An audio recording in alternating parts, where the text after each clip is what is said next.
right now on Fox 28 News at 9. The tragic loss of a University of Iowa student. When a young life is cut short, you can't understand it. How family and people close to Gerald Bells are remembering him tonight. The bitter cold departs, but the snow returns. We'll have more on that 1-2 punch in your Weather First forecast. I'll give you a unique perspective on just how extreme our weather has been. Plus, beating the heating bill. After cooking dinner, I usually try to leave the oven open. What some corridor residents are doing to save a few extra bucks. And the debate over a new grading system. Why one teacher says it's bad for students and what a school district has to say about it. From Broadcast Park and crews across the corridor working for you, you're watching the most complete newscast of the day. Fox 28 News at 9 begins now. And we begin tonight with a live look at the I-380 curve in Cedar Rapids. Fortunately, there is not much traffic out there tonight as temperatures again plummet to life-threatening levels. Our Weather First team coverage of the deep freeze continues. Reporter Nick Weig is out in the Fox 28 Road Warrior. Meteorologist Brandon Marshall explains a tale of two extremes. But first, let's get the latest from Chief Meteorologist Terry Swales. Terry? Well, thanks, Karen. Eastern Iowa is right now in the midst of the deep freeze that typically is the Arctic. Our temperature is currently 23 degrees below zero and could go down as low as -30 in spots tonight. So the all-time record low is in jeopardy. And right now skies are clear, but here's our saving grace. The winds have lightened up quite a bit. They're only 5 miles an hour out of the west. So the wind chills aren't going to be nearly as bad as they were last night. But when temperatures are as cold as they are, only a 5 or 10 mile per hour wind can still make a pretty low wind chill. And we could see some readings of 40 to 50 below here the rest of tonight and early tomorrow. Here's the actual temperatures now, and to our northwest, it's 24 below zero in New Hampton and Decorah, and Waterloo has now slipped to -23. And here's those wind chills we talked about in the range anywhere from -18 in the south to -42 up there around the New Hampton area, even Owine in at -46. So it's a dangerous night, no question about that. We think that tomorrow morning temperatures should be pretty close to -30 for the actual lows, but we will start a nice warm up tomorrow afternoon and get the temperature back to about zero. But unfortunately, the warmer air will also squeeze out some snow, and an inch or two of accumulation will be a possibility in spots. We'll talk more about that in a few minutes. But now we want to go to Brandon Marshall, who has some unique perspective on our cold temperatures. That's right, Terry. Climatologically speaking, late January is our coldest time of the year when it comes to our normal highs and low temperatures. In fact, our normal high for today is 29 degrees, and we were nowhere near that. After our record cold start to the day, our high temperature only managed to climb to 14 below zero. That is an astounding 43 degrees below normal. Now, if we put this in perspective and go to the warmest time of the year, which is in mid-July, July 15th, our normal high is 84 degrees. So if we take that anomaly and we flip it to 43 degrees above normal, our high temperature will come out to be a toasty 127 degrees, and that would completely obliterate the all-time hottest temperature in the state of Iowa. So I don't know about you, but I'd rather take the 43 degrees below normal and the 14 degrees below zero than the 127 degrees. Let's hope it never gets to that point. Thank you, Brandon. Let us head outside to the Fox 28 Road Warrior. Reporter Nick Weig and photojournalist Mark Bauer are checking out driving conditions. And Nick, how is everything looking out there? I hope you're staying warm. Well, Christopher, things actually look pretty good from a traveling standpoint. Of course, with the temperatures out there right now, travel isn't recommended because of the road conditions, but because of the atmospheric ones. Now, right now, our sensor here on top of the Road Warrior reads between 23 and 24 degrees below zero air temperature. Taking a look outside, we're traveling southbound on Edgewood Road right now in southwest Cedar Rapids, and traffic has been very, very light tonight as many people are heeding the advice to stay home. Many businesses, obviously schools and others, have told everyone to stay home and just hunker down until we finally get closer to maybe even some positive numbers on the dial. Now, more rural areas had a harder time when the wind was blowing earlier today. Take a look at this photo from the Fayette County Sheriff's Office, who still responded to calls despite some county crews being pulled off of roads in that area. And also, take a look at this picture. More than anything, anything, this illustrates the real danger of being outside. Mary Maker snapped this selfie near Strawberry Point while she was carrying and feeding dozens of cows and Belgian horses. A reminder to all of us about the dangerous conditions. Reporting live from the Road Warrior in Cedar Rapids, Nick Weig, Fox 28 News. And before you step out the door, make sure you check out our free weather app. It'll give you the hour-by-hour forecast and what to expect in the coming days. Just search CBS2 WX in your app store. Developing tonight, a heartbreaking story we're following. University of Iowa police are investigating the death of a student. Right now, authorities do believe the cold was a factor. Police say 18-year-old Gerald Bells was found outside a University of Iowa building. He was a pre-med student from Cedar Rapids and graduated from Kennedy High School. He was discovered unresponsive around 2:48 this morning behind Halsey Hall.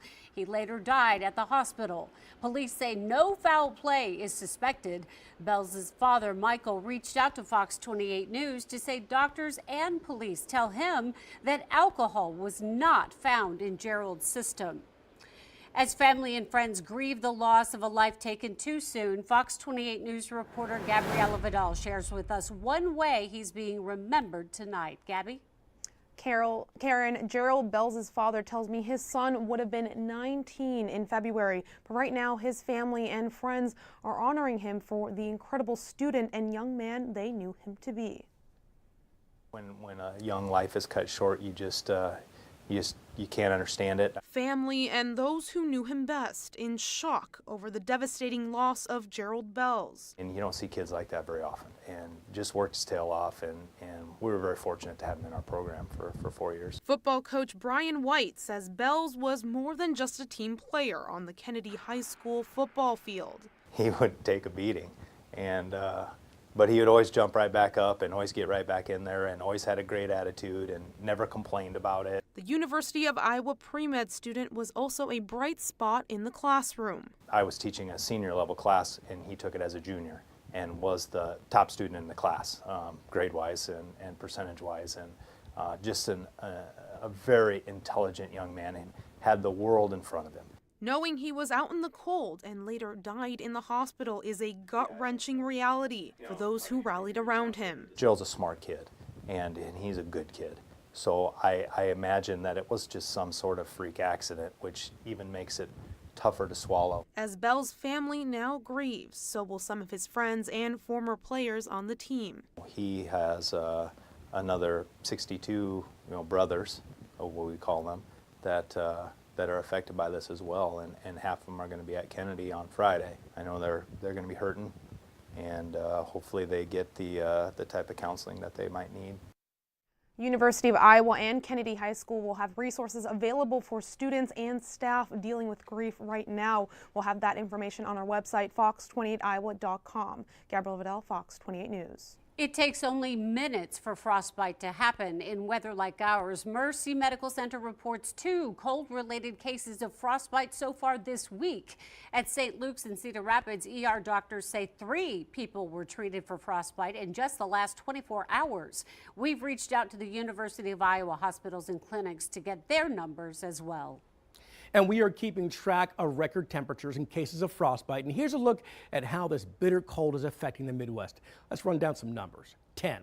That's the number of states where the Postal Service canceled mail delivery. A spokeswoman for USPS says Iowans will start getting mail again tomorrow. 22. That's the number of states recording temps below 0 today. 370. The number of Red Cross blood drives canceled nationwide because of this brutal weather. That translates to about 11,000 uncollected blood donations. Right now, the Red Cross is calling for emergency donations. Go to fox28iowa.com for a link on where and how to donate. Well, times like these really show you how folks in the corridor really step up. Volunteers and donors helping out people in need with a warm place to stay and a hot meal. The Willis-Dady Homeless Shelters and the Cedar Rapids Public Library extended their hours and handed out food and drinks to everyone who stopped by. They say they're overwhelmed by the community's generosity. Now they're asking for one more favor. One thing we've really struggled with is finding volunteers to help us wash all the blankets at overflow. Sounds so simple, but without a washer and dryer and with 50 people each night, some of whom don't come back. You've got blankets that are piling up that need to be washed. You can contact Willis Dady on our website, fox28iowa.com. Today's brutal temperatures have many restaurants closed, but some are looking to stay open through the cold and maybe do some better business. Fox 28 News reporter Kayla James shares how one restaurant is thriving both at the shop and at your front door.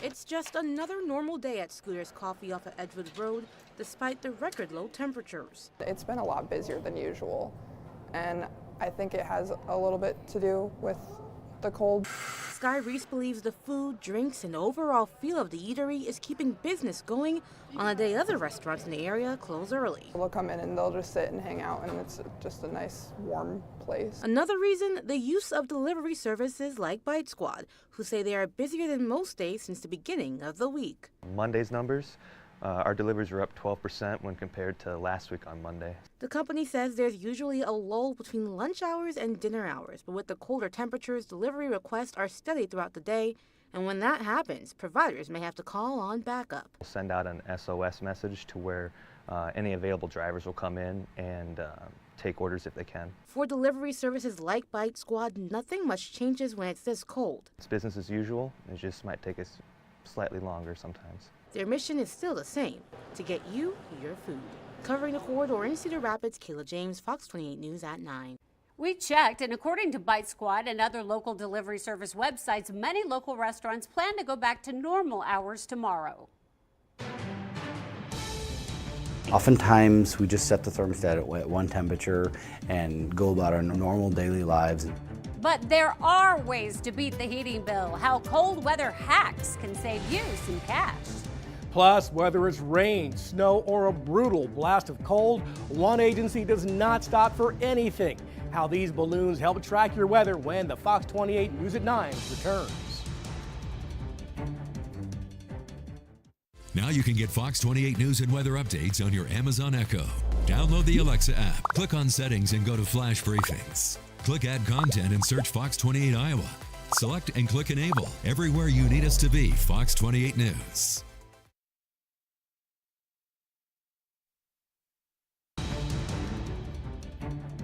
With record-breaking temperatures, Eastern Iowans are finding some unique ways to stay warm without breaking the bank.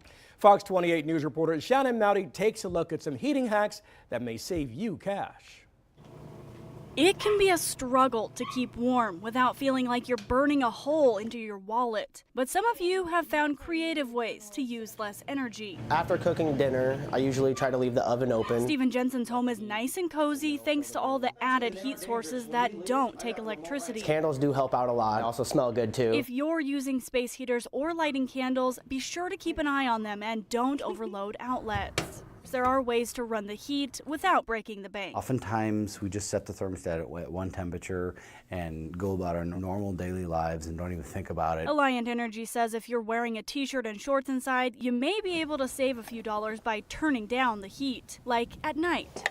Diana Sankey ended up buying heated mattress pads for her 7 children. They're about 2 cents a month to operate, and a heated blanket was about 5 cents a month. Allowing her to turn down the heat for several hours, saving them some cash. And winterizing your home can also help, even if you DIY like Julie Jasper's grandma. Bubble wrap, the larger bubbles, she would bubble side out, tape it to the windows. If you find yourself still cranking the heat, budget billing can take away some of the sticker shock. So that it averages out your energy usage and your bill, so you have a predictable monthly bill. Shannon Mowdy, Fox 28 News. And we have more safety tips on our website, fox28iowa.com.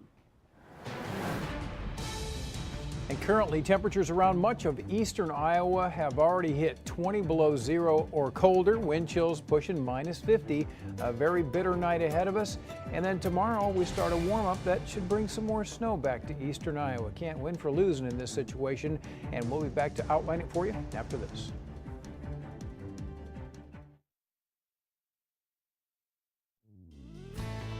Listen throughout the day for your Weather First forecast on I-1071 All the Hits when you're away from your TV.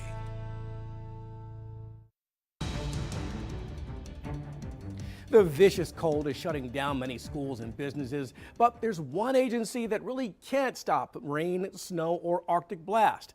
Meteorologist Nick Stewart shows us the important work the National Weather Service does every single day. Every day, the National Weather Service in Davenport, Iowa launches 2 weather balloons, a job that still gets done despite record cold temperatures. Hot and humid launches, really windy launches, and of course this extreme record and near record cold. Fortunately, we have a dedicated staff. This is the coldest one I believe I've ever done.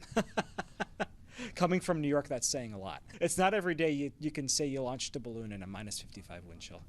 Armed, ready to go. Thank you.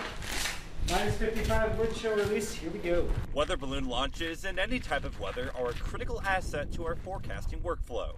The instrument packages we send up really are the foundation of our computer weather models. Despite another night of even colder temperatures ahead, they'll be doing it all over again. It helps us fulfill our mission here at the Weather Service, protecting life and property. Meteorologist Nick Stewart, Fox 28 News at 9. And the weather balloons that go up into the atmosphere indicated to us a week ago that this bitterly cold air mass was coming. Tonight, they're indicating a really nice warm up later in the weekend and early next week. So let's hope the balloons are sending us the right message. We're at 23 degrees out there tonight. Fortunately, not a lot of wind, and our wind chill is a manageable 37 below compared to some of those readings last night that hit nearly 60 below in parts of northeastern Iowa. Our radar's not detecting any precipitation right now, but by tomorrow morning, we should begin to see some clouds very early in the day, and we'll start with the temperature somewhere around 28 to 30 below, and then later in the afternoon should fight our way up to -2. But as that warm air comes back in here, it will cause the clouds and eventually some snow to develop, perhaps an inch or 2 in some locations. But short term, it's the wind chills that will continue to be an issue around eastern Iowa. They should be in the range tonight of about 35 to perhaps 50 below in some locations. And our current temperatures are as cold as 24 below in Decorah. There's a -23 in Waterloo and down towards Cedar Rapids. Our best temperature right now is 16 below zero, and that's over in Tama. Wind chills as bad as 46 below in Owine. There's Decorah at -40. So these will be bouncing around a little bit here tonight, but the general range should be about -25 to -45. Some records falling here in Cedar Rapids today. Our morning low temperature got to 25 degrees below zero. That breaks the record for the day of -22. Our high temperature didn't get any better than 14 below zero, and that just crushed the old mark of zero, which was set in 1996 and 2004. And the coldest wind chill ever was tied here in Cedar Rapids with a low of -55 in that regard. And here's some of the other record low temperatures for our major cities. Iowa City, -22, Waterloo, 25 below, and there's Dubuque at -28. All of those brand new records for the date this morning. And tomorrow, more record lows look like they're going to go by the wayside. These are the current records here, and this is what we're anticipating for temperatures. A lot of places in the range of about -28 to -30. So if this does verify, those would also be record lows tomorrow morning. And then we start focusing on this next disturbance showing up to the northwest here. You can see some snow already forming along that. That's due to some warm air, which is going to quickly return to the Midwest in the next 24 hours. So what it will do is kick this high pressure and all of its cold air off to the east. And then as the warm air comes in here, it overrides the colder air at the surface, and comes the clouds, and then eventually comes the snow. And it looks like we'll see a band of that develop and move southeast across eastern Iowa during the afternoon hours. At this point, it doesn't look overly heavy, but some spots perhaps could see as much as 2 inches of accumulation, but a pretty wide area here could see another inch or so of fluffy snow. And then after that, the warmer air continues to fight northeast, and look what happens here to the storm track. It starts lifting northward as we go through the weekend, and by Monday it's way up into Minnesota and Wisconsin, and much warmer temperatures return to the Midwest for a few days as all that cold Arctic air goes back to Canada, where it should be this time of year. So So tonight's forecast has lows like this, so about 25 to 32 below around eastern Iowa. Record cold, a very distinct possibility, and our wind chills in that range of minus 40, in a few spots maybe minus 50. Then for tomorrow, temperatures still below zero in our central and northern counties, about 5 though in Sigourney, and we'll go for 0 in Iowa City. Snow will develop in the afternoon. An inch or two of accumulation is a possibility, the highest amounts particularly in this general region here. And our extended forecast then has the snow moving out tomorrow evening, and after that we start to warm up. 36 on Saturday, 41 on Sunday, 46 on Monday. We're going to melt some snow, might even add some rain showers before colder air returns towards the middle of next week. And right in this transition area here could be some more snow back in here along about Tuesday. Certainly an interesting forecast the next few days. Yeah, we just have to get there. Thanks, Terry. As always, we'd love to see how you're braving the bitter cold. So check this out. It's crazy video sent in by Joe and Trayer. It's the boiling water challenge. That's where you take boiling water, then safely throw it into the air. And when it hits the air, it immediately turns to snow. Show us how you're coping with the cold. Snap a photo or take a video and chime in. It's easy. Just go to fox28iowa.com/chime in, then select the Add Your Media button, and you might see yours right here on Fox 28 News at 9. The emphasis is on the passing. The emphasis is not on the learning. Some schools are adopting a new grading system, but some teachers say it only rewards bad behavior. Why one school district is defending it when the Fox 28 News at 9 returns.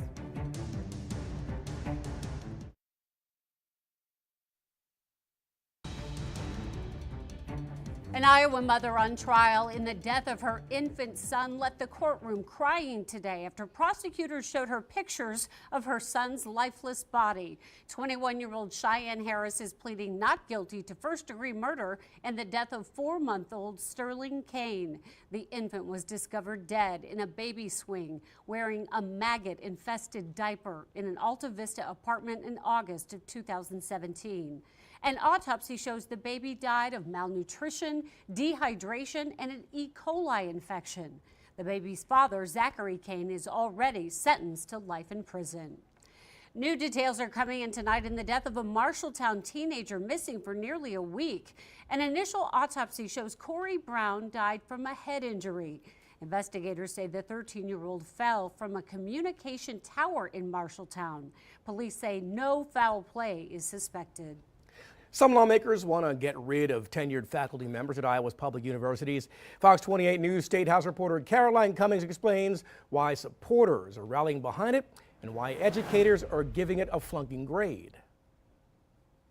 Talk of how our faculty operate and why they do what they do. Academic tenure can give university professors permanent employment and the freedom to explore their studies, but a legislative proposal takes aim at that privilege, moving to prohibit the state's public universities from offering any tenure at all. From a business background, that you compensate people based on their job performance with no guarantees of a job, and unfortunately we have that going on in our universities. Senator Brad Zahn, who introduced the bill, said it's about looking after the state university students like his own children. He says he's heard stories that professors don't regularly show up to class and instead default to a teaching assistant, and he says he's frustrated by certain academic leaves of absence. And it's just ridiculous that us taxpayers are paying for some of those sabbaticals. If this bill were to become law, Iowa would be the only state in the country to abolish tenure at its public universities, where just under 60% of faculty are already tenured.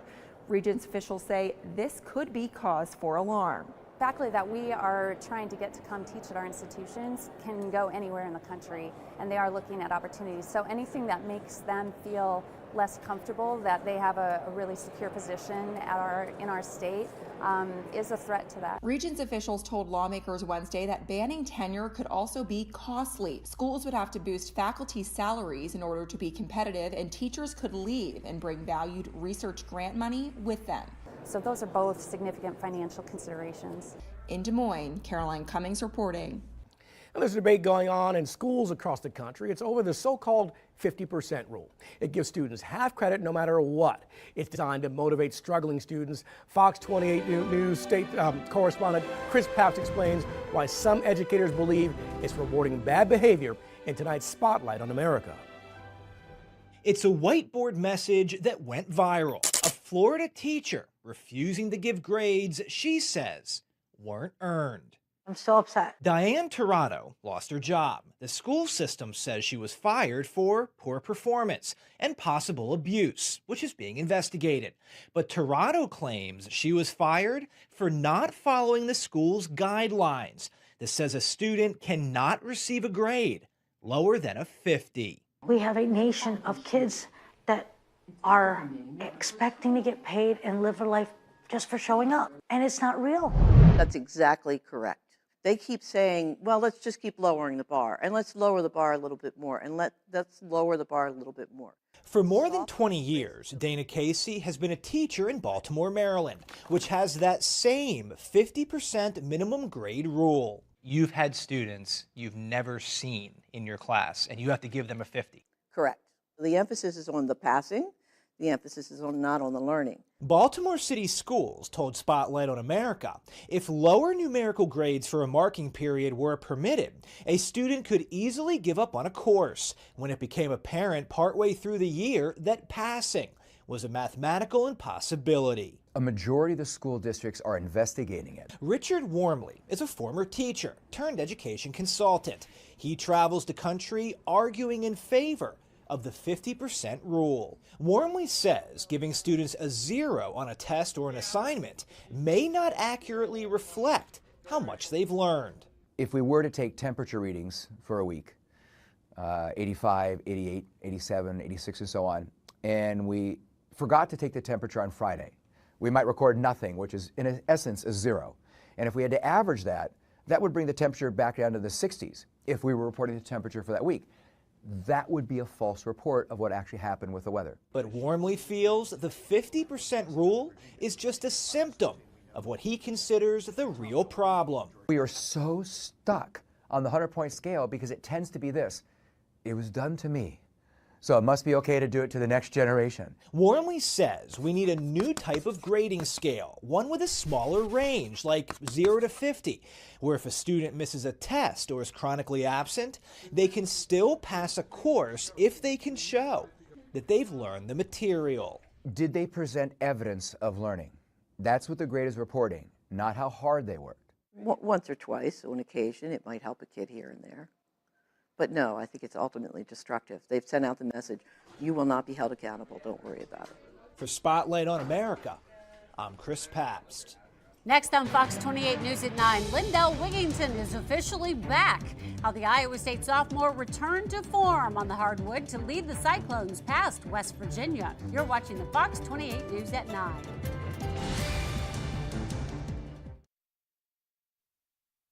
And now, Fox 28 Sports with Zach Hanley. Since returning from his foot injury, Lindell Wigington has scored in double figures 7 of the last 10 games. But he hasn't looked like the Lindell we're used to seeing. Well, that changed against West Virginia, much to the dismay of Bob Huggins. More on that in a minute. But first, some Iowa State defense. Nick Weiler-Babb knocks it away, and Wigington picks it up and puts it up and in for 2. Cyclones go up 9. And Lindell was far from done in the first 20 minutes. The step back 3 +1. He'd make the free throw and finish with 13 points at the half.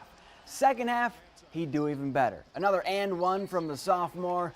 Looks like he's back. Huggy Bear, not happy about that. He'd get tossed. Wigington dropped 28. Cyclones cruise 93-68. They say home is where the heart is, and for the Panther men, that's definitely the case in the Missouri Valley. Inside the McLeod Center, UNI is 3-1 in conference play. On the road, they're 1-3. Tonight, it's a date with Loyola, the league's top team, on the road. And early in the second half, it looked pretty good. Wyatt Lohaus dials one off from deep.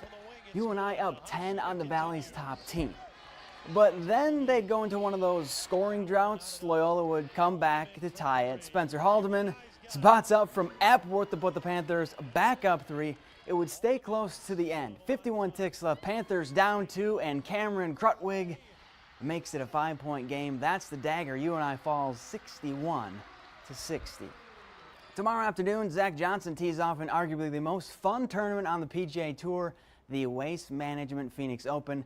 The temperature down there when he hits the links, 70 degrees and sunny. Now, full disclosure, I'm kind of a baby when it comes to the cold. My dog, however, is not. Berkeley was ready to play outside at 6:15 in the morning. Told her she needed a hat to go outside and play. She's been wearing that one all day. How about that, Chris? Berkeley needs a hat. Rocking that hat quite well. Thank you, Zach. Next on Fox 28 News at 9, the border budget battle continues on Capitol Hill, and neither side can see eye to eye what some say should be done to avoid future shutdowns altogether. You're watching Fox 28 News at 9.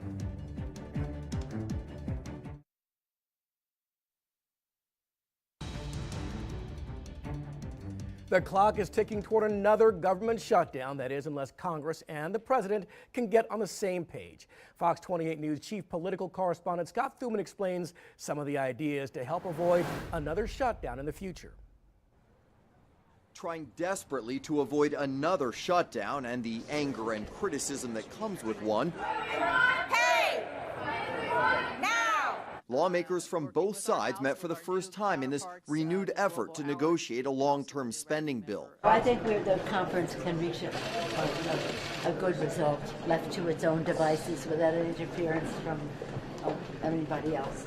But the pressure is on. Funding runs out again in just over 2 weeks. Well, these are difficult issues. You know, people stake out their sides in negotiations, and my hope is that we can look and say, where's the win-win in all of this? Success, though, is anything but guaranteed. Here at the White House, the president has said the chances are less than 50-50 that Congress will come up with a deal he'd agree to. His team telling us Democrats have to find money for a border barrier. Now, that would require some flexibility on behalf of Democrats. Will we see likewise flexibility from the president? Well, again, the president has already shown flexibility. He has shown compromise. So when Speaker Pelosi got stuck with, it's a concrete wall, we don't want a concrete wall, the wall is immoral, the president said, steel slats. They claim they also conceded by offering protections for some undocumented immigrants already here. Is the White House okay with the idea of another shutdown? Nobody wants a shutdown. But with so much uncertainty, some lawmakers are trying to come up with safety nets to automatically extend spending during budget battles. That basically takes off the table the potential of a government shutdown in the future. And they're also talking incentives like suspending pay for the president and Congress during a shutdown. In Washington, I'm Scott Thuman. Senator Kamala Harris's path to the White House is already proving rocky. The California Democrat declared her candidacy for president this past weekend. Both sides of the aisle, though, are taking aim at her call for Medicare for all. Fox 28 News national investigative reporter James Rosen has details. More blowback for Senator Kamala Harris, the California Democrat running for president, following her endorsement of universal health care. You would have to double people's taxes and double the taxes on business and cut your doctor and hospital reimbursement by 40%, and you still wouldn't pay for it. Harris endorsed a federal takeover of health insurance nearly 2 years ago, co-sponsoring legislation with independent Senator Bernie Sanders of Vermont, an avowed socialist. Let's give the taxpayers of the United States a better return on their investment, which means Medicare for all. On Sunday, Harris pledged to, quote, eliminate the private health insurance industry. The idea is that everyone gets access to medical care, and you don't have to go through the process of going through an insurance company, having them give you approval, going through the paperwork. Let's eliminate all of that. Let's move on. Among the first to pounce was billionaire Howard Schultz, the former Starbucks CEO, flirting with an independent candidacy. That's not American. What's next? What industry are we going to abolish next? The coffee industry? Former New York City Mayor Michael Bloomberg, another billionaire mulling a 2020 run, said in New Hampshire that Harris's plan would, quote, bankrupt us. You're talking about trillions of dollars. Private health insurance covers more than half of all Americans, and a national survey by ScottRasmussen.com shows 83% of Americans favor a choice between government and private plans. Only 17%, 1 out of 6 voters, say we should ban private insurance companies. And by the way, only 23% of Democrats are willing to go that far. And one who is not is Senator Sherrod Brown of Ohio, another potential 2020 contender, who said in a statement on Wednesday he favors strengthening Obamacare and giving Americans 50 and older the option to use Medicare, quote, if they choose. On Capitol Hill, James Rosen. And it's going to be another night of record cold temperatures here in eastern Iowa, but I do see an end in sight to all of this. But unfortunately, we will pay a bit of a price, and that means some more snow coming into eastern Iowa. We'll tell you when that arrives and how much you can expect in your forecast next. Everybody learns differently, and for some, traditional higher education opportunities may not be the right fit. I spoke to Education Secretary Betsy DeVos about the administration's view on apprenticeships. Well, an apprenticeship is a compensated opportunity to learn. It's not compensated at market rate generally, but you're a student and you're learning at the same time that you're earning.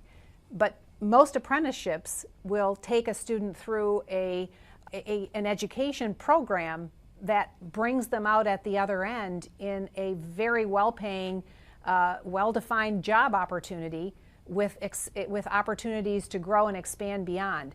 This administration's really committed to advancing those opportunities across the board in some of the most unexpected places and in some of the more expected ways. In terms of apprenticeships, do you see those taking the place of some higher education, or is it more supplemental? How do you see it working out long term? I think apprenticeships have the prospect of taking the place of a lot of higher ed pursuits, that if students can get exposed to some of these opportunities as early as middle school and know that they would like to pursue a career in banking, for example, there's no reason that we couldn't have apprenticeships that would prepare someone to be a great banker starting in an earn and learn opportunity in high school. Here's the bottom line. Apprenticeships are an exceptional alternative to higher education. With an expansion of these programs comes more opportunity for future generations to secure high-paying jobs. Share with me your bottom line. Send me an email at bottomline@sbgtv.com and let me know your thoughts on today's segment.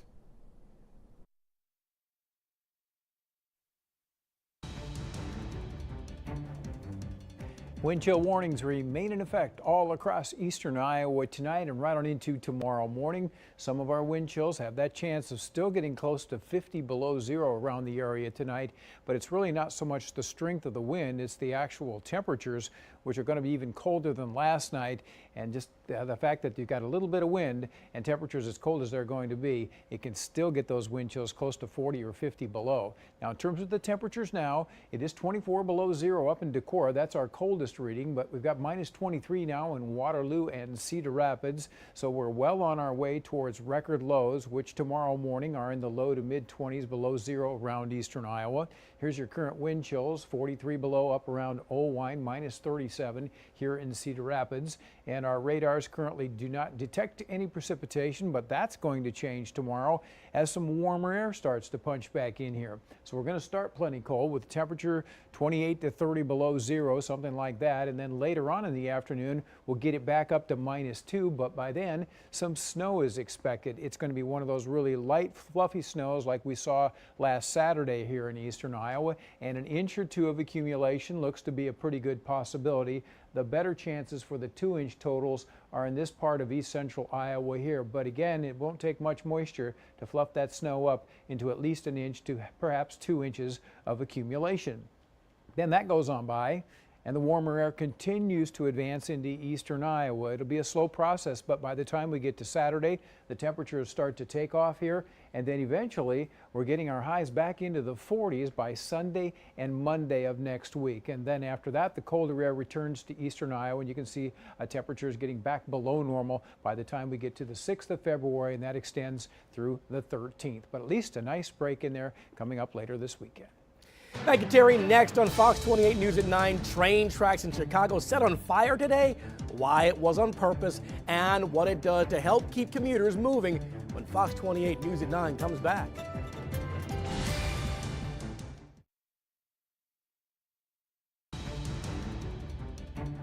This bitter cold is hitting many parts of the Midwest, including Chicago and their trains. So to keep them up and running for commuters, the tracks are set on fire. The flames come from gas heaters that run alongside the rails. It's to help with multiple parts of the system, including keeping the switching mechanisms from freezing. Looks like a scene out of The Dark Knight. Dang, that is fascinating. Too isn't obscure? it? I don't know. All this technology, we just set the tracks on fire. That'll work. 30 below tomorrow morning, about 2 or so in the afternoon, probably -2 actually. But there is a pretty good chance we'll see some snow. An inch of accumulation looks like a pretty good bet. Maybe a couple spots, as much as 2. All right, thank you, Terry. And we're on CBS in 3 minutes. And we'll see you back here tomorrow night. Have a good night.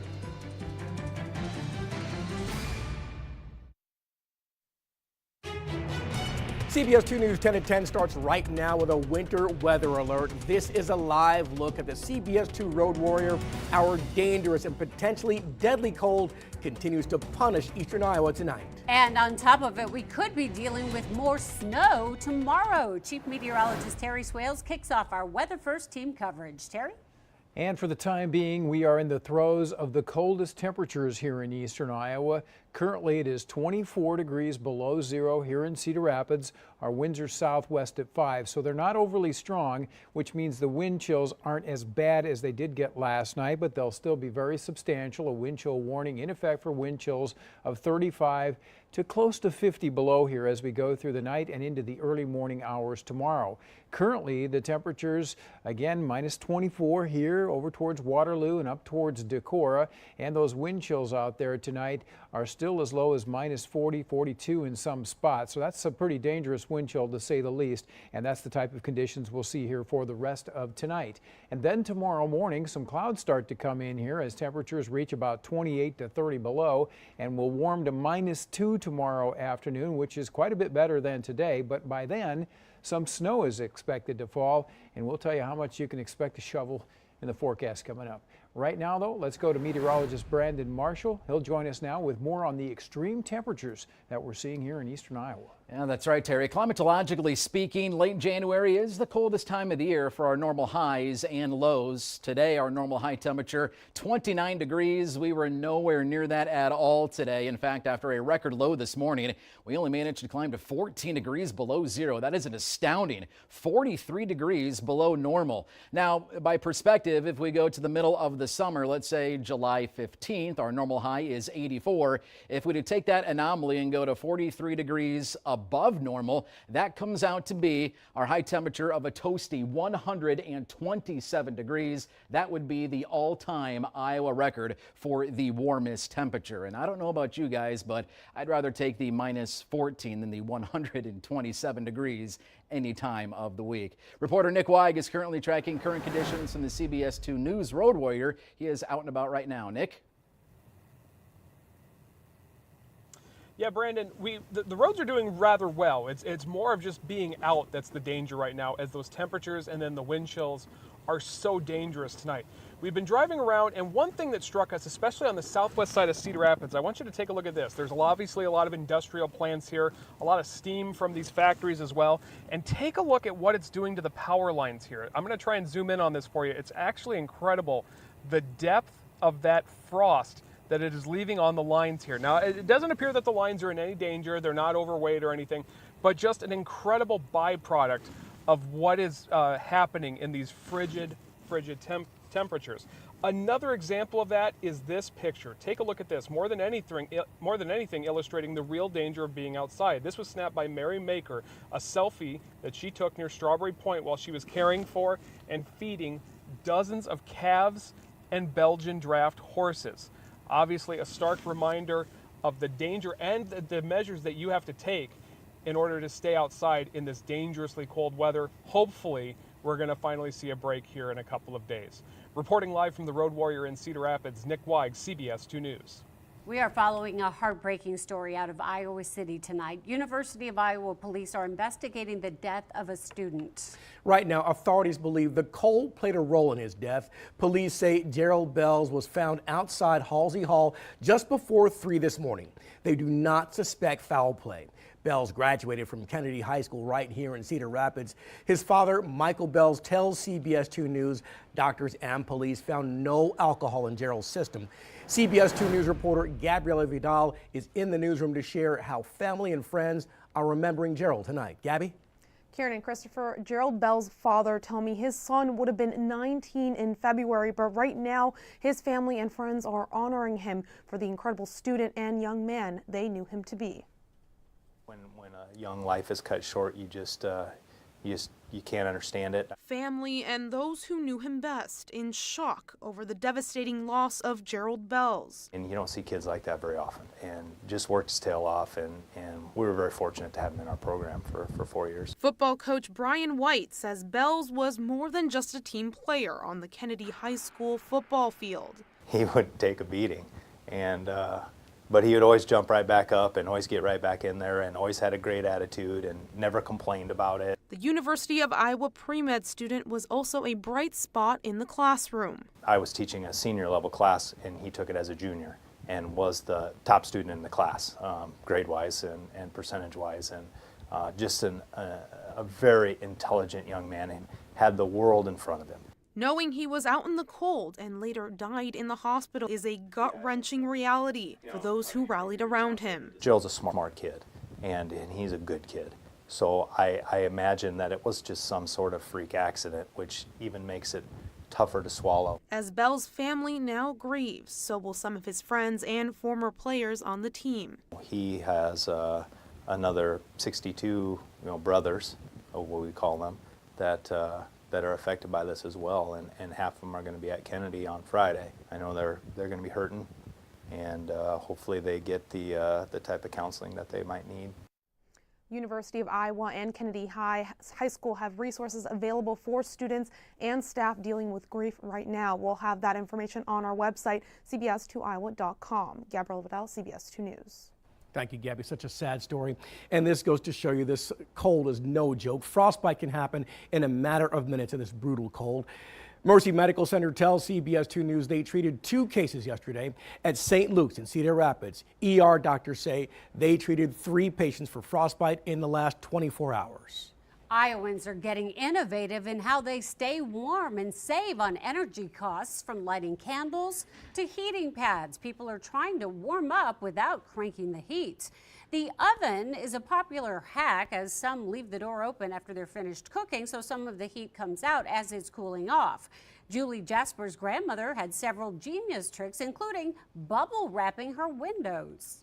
Another thing she would do is a broaster pan. She would fill it half with water, keep the temperature in the oven at about 270, and just let the oven door open a few inches. Alliant Energy says leaving the oven door cracked to use up the last bit of heat as it turns off is fine, but using the oven as a heat source is dangerous. We have more heating safety tips on our website, cbs2iowa.com. And you can stay on top of the alerts and see the hour-by-hour forecast wherever you are with the CBS 2 News app. It's a free download, and it's available in your favorite app store. An autopsy now shows a Marshalltown teen died from a head injury. Police say Corey Brown fell from a communications tower. Brown's body was found near the tower on Sunday. The search for the 13-year-old began last week. Police say Brown left his home after an argument with his family. Investigators say at one point Brown climbed the tower and fell. They say right now there's no evidence of foul play.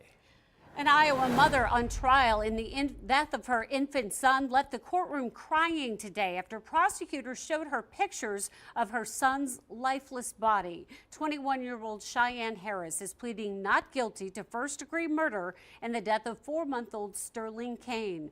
The infant was discovered dead in a baby swing, wearing a maggot-infested diaper in an Alta Vista apartment in August of 2017. An autopsy shows the baby died of malnutrition, dehydration, and an E. coli infection. The baby's father, Zachary Kane, is already sentenced to life in prison. Right now, a western Iowa woman is charged with child endangerment. Police say Stephanie Moses left her children in a car while she applied for a job in Council Bluffs. Investigators say the vehicle was unlocked, and they say it was not running. Another woman spotted the kids in the car and called police. They're now in state custody. Still to come on CBS 2 News at 10. The bitter cold departs, but the snow returns. We'll have more on that 1-2 punch in your Weather First forecast. Only on CBS 2 News. We have a nation of kids that are expecting to get paid and live their life just for showing up, and it's not real. The program designed to motivate struggling students and why some say it's rewarding bad behavior. And it's just ridiculous that us taxpayers are paying for some of those sabbaticals. Ditching tenure at Iowa's 3 public universities, the proposal that could make it a reality, and why not everyone is sold on the idea. Now you can get CBS 2 News and weather updates on your Amazon Echo. Download the Alexa app, click on settings and go to Flash Briefings. Click Add Content and search CBS 2 Iowa. Select and click Enable. Everywhere you need us to be, CBS 2 News. There is a debate going on in schools across the country. It's over the so-called 50% rule. And Karen, it gives students half credit no matter what. It's designed to motivate struggling students. In tonight's Spotlight on America, CBS 2 News national correspondent Chris Pabst explains why some educators believe it's rewarding bad behavior. It's a whiteboard message that went viral. A Florida teacher refusing to give grades she says weren't earned. I'm so upset. Diane Tirado lost her job. The school system says she was fired for poor performance and possible abuse, which is being investigated. But Tirado claims she was fired for not following the school's guidelines that says a student cannot receive a grade lower than a 50. We have a nation of kids that are expecting to get paid and live their life just for showing up, and it's not real. That's exactly correct. They keep saying, well, let's just keep lowering the bar, and let's lower the bar a little bit more, and let's lower the bar a little bit more. For more than 20 years, Dana Casey has been a teacher in Baltimore, Maryland, which has that same 50% minimum grade rule. You've had students you've never seen in your class, and you have to give them a 50. Correct. The emphasis is on the passing. The emphasis is not on the learning. Baltimore City Schools told Spotlight on America if lower numerical grades for a marking period were permitted, a student could easily give up on a course when it became apparent partway through the year that passing was a mathematical impossibility. A majority of the school districts are investigating it. Richard Wormley is a former teacher turned education consultant. He travels the country arguing in favor of the 50% rule. Wormley says giving students a 0 on a test or an assignment may not accurately reflect how much they've learned. If we were to take temperature readings for a week, 85, 88, 87, 86 and so on, and we forgot to take the temperature on Friday, we might record nothing, which is in essence a 0. And if we had to average that, that would bring the temperature back down to the 60s if we were reporting the temperature for that week. That would be a false report of what actually happened with the weather. But Wormley feels the 50% rule is just a symptom of what he considers the real problem. We are so stuck on the 100-point scale because it tends to be this: it was done to me, so it must be okay to do it to the next generation. Wormley says we need a new type of grading scale, one with a smaller range, like 0 to 50, where if a student misses a test or is chronically absent, they can still pass a course if they can show that they've learned the material. Did they present evidence of learning? That's what the grade is reporting, not how hard they worked. Once or twice, on occasion, it might help a kid here and there. But no, I think it's ultimately destructive. They've sent out the message, you will not be held accountable, don't worry about it. For Spotlight on America, I'm Chris Pabst. There is a controversial proposal at the state capitol this week. Some lawmakers want to get rid of tenure for professors at Iowa's public universities. Tenure provides long-term employment for professors. The new plan would ban the universities from offering tenure altogether. Supporters say faculty pay should be based on performance. Critics fear it might discourage good teachers from coming to Iowa. Faculty that we are trying to get to come teach at our institutions can go anywhere in the country, and they are looking at opportunities. So anything that makes them feel less comfortable, that they have a really secure position at in our state, is a threat to that. From a business background, that you compensate people based on their job performance with no guarantees of a job.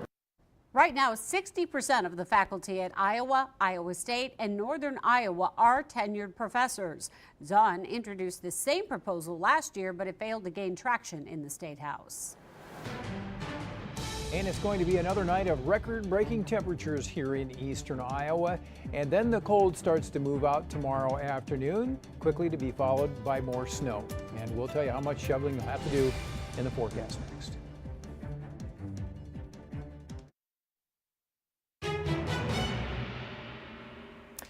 Make no mistake about it, we are in the deep freeze tonight. The current temperature 24 degrees below zero. Not a lot of wind out there tonight, but just a little 5-mile-per-hour breeze creates a wind chill of minus 38, and in some areas it will be lower than that as we go through the overnight hours. And as a result of that, we do have a wind chill warning that is in effect. Here's the radar right now, not showing any precipitation, but tomorrow that is going to change. Warmer air should start to return to eastern Iowa, and in doing so, it will create some snow during the afternoon hours, but we'll start the day around minus 28 to minus 30, potentially all-time record cold, and then we'll get to that minus 2 level with the snow later on in the day. And here's where we have our wind chill warnings in effect. This is for all of the area tonight and into the morning hours tomorrow. There's still the potential that in a few spots wind chills could get down there 45 or 50 below. Here's the actual straight up temperatures now, and we've got minus 24 in Cedar Rapids over to Waterloo and back up towards Decorah. Dubuque in at minus 22.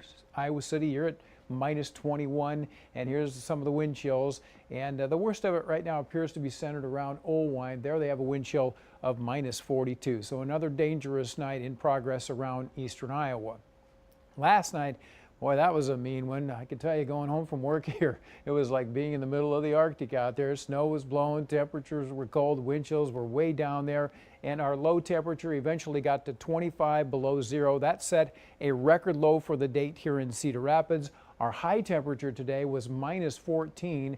The coldest high temperature previous to that was 0 in 1996 and 2004, so we smashed that record. And our wind chill last night got down to 55 below zero, and that ties the record for the all-time lowest wind chill ever measured here in Cedar Rapids. Our other major cities also had record low temperatures. These are the lows from this morning, and it got all the way down to 28 degrees below zero in Dubuque, and there's Iowa City and Waterloo also with record low temperatures this morning.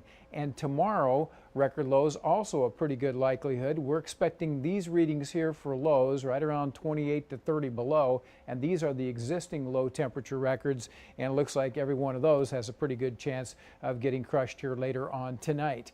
And if we could get to minus 29 in Cedar Rapids, that would tie the all-time coldest temperature ever measured here too. So that's another dubious honor. Now out to the west of us, there's a change coming, and there's warmer air out here in the Plain States, and that's already causing some snow. And as that starts to move east towards us tomorrow, we are expecting some of that in the afternoon hours. And what will happen here is that our big cold Arctic high pressure starts drifting off to the east, and the return flow around that sends somewhat warmer and more moist air back into eastern Iowa. It overrides the snow that's on the ground, and it creates a band of snow that will extend from northwest to southeast. And at this point, it does look like most areas have a pretty good chance of seeing at least an inch of accumulation. Some spots maybe up to 2. The best chances for the 2-inch totals seem to be over east central Iowa, but some of the newer data tonight does indicate that could get back towards Waterloo and Cedar Rapids. So I do think that driving will get a little slick again tomorrow afternoon as the fluffy snow comes back into eastern Iowa. But here is the news we've all been waiting for. The storm track is expected to relax a little bit and move back to the north, and that takes that bitterly cold polar air and pulls it back up into Canada, at least for several days. So a nice break coming here later this weekend and into Monday of next week. But it doesn't last long. The cold will return next week. Not as bad as what we're seeing now, thank goodness. There's your low temperatures tonight, 25 to 30 below. Looks like a pretty good range right now. Record cold certainly will be in effect. And then for tomorrow, highs in the central and north still not getting back to zero. Snow will develop in the afternoon, 1 to 2 inches of accumulation expected. That's out of here tomorrow evening. And by Saturday, we start the warm up with a 36, shooting for 41 on Sunday. There's Monday at 46. This would be rain in here, and then another system behind that later Tuesday or Wednesday could bring some snow. And then the temperatures turn colder again by Wednesday of next week. What a wild pattern. 46 and rainy never looks so good. Thank you, Terry. Several schools are calling off classes for tomorrow because of this Arctic snap. They include Cedar Rapids, Iowa City, and Linn-Mar school districts. The entire list of closures is scrolling at the bottom of your screen right now. You can also find the list on CBS2Iowa.com. The dangerously cold temperatures are delaying your mail and shutting down your child's school. But the National Weather Service is still on the job. The agency twice a day launches weather balloons like this one, or like one you're about to see. Yeah, they're right here. They're collecting data on temperatures and wind speed. Meteorologists will keep doing it over the next few days as the coldest weather rips the Midwest. And coming up in sports, Lindell Wigginton was back to his old self. How the Cyclone guard drove Bob Huggins mad enough to get himself ejected. That's next on CBS 2. And now, CBS 2 Sports with Zach Hanley. Since returning from his foot injury, Lindell Wigginton has scored in double figures in 7 of the last 10 games. But he hasn't looked like the Lindell we're used to. Well, that changed against West Virginia, much to the dismay of Bob Huggins. More on that in a minute. But first, some Iowa State defense. Nick Weiler-Babb knocks it away, and Wigginton picks it up and then puts it up and in for 2. Cyclones go up 9. And Lindell was far from done in the first 20 minutes. The step-back 3 plus 1, he'd make the free throw and finish with 13 points at the break. Second half, he'd do even better. Another and 1 from the sophomore. Looks like he's back. Huggy Bear, not happy about that. He'd get tossed. Wigginton dropped 28. Cyclones cruise 93-68. They say home is where the heart is, and for the Panther men, that's definitely the case in the Missouri Valley. Inside the McLeod Center, UNI is 3-1 in conference play. On the road, they're 1-3. Tonight, it's a date with Loyola League's top team, and it's on the road. And early in the second half, it looked pretty good. Wyatt Lohaus dials one up from deep. UNI up 10 on the Valley's top team, but then they go on one of their scoring droughts. Loyola would come all the way back and tie it. Spencer Haldeman spots up from Epworth to put the Panthers back up 3, and the game would stay close until the end. 51 ticks left. Panthers down 2, and Cameron Krutwig makes it a 5-point game. That would be the dagger. UNI falls 61-60. Tomorrow afternoon, Zach Johnson tees off in arguably the most fun golf tournament in the PGA Tour, the Waste Management Phoenix Open. Now the temperature down there when he hits the links, sorry to say, it's going to be 70 degrees and sunny. Now full disclosure, I'm kind of a baby when it comes to the cold. My dog, however, is not. Berkeley was ready to play outside at 6:15 in the morning. Told her in order to do that, she needed a hat, so she's been wearing that one all day. And that's it for sports. We'll be right back.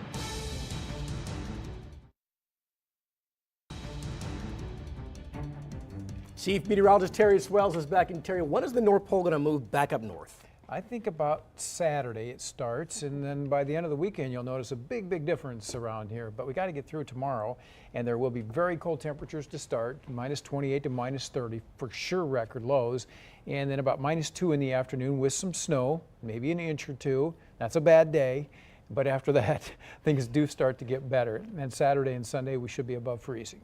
A bad day. Big change. Okay. A bad day than a good day. You got it. Okay, thank you, Terry. Okay. Well, folks, that's it for CBS 2. Yeah, 10 and 10. Have a good night.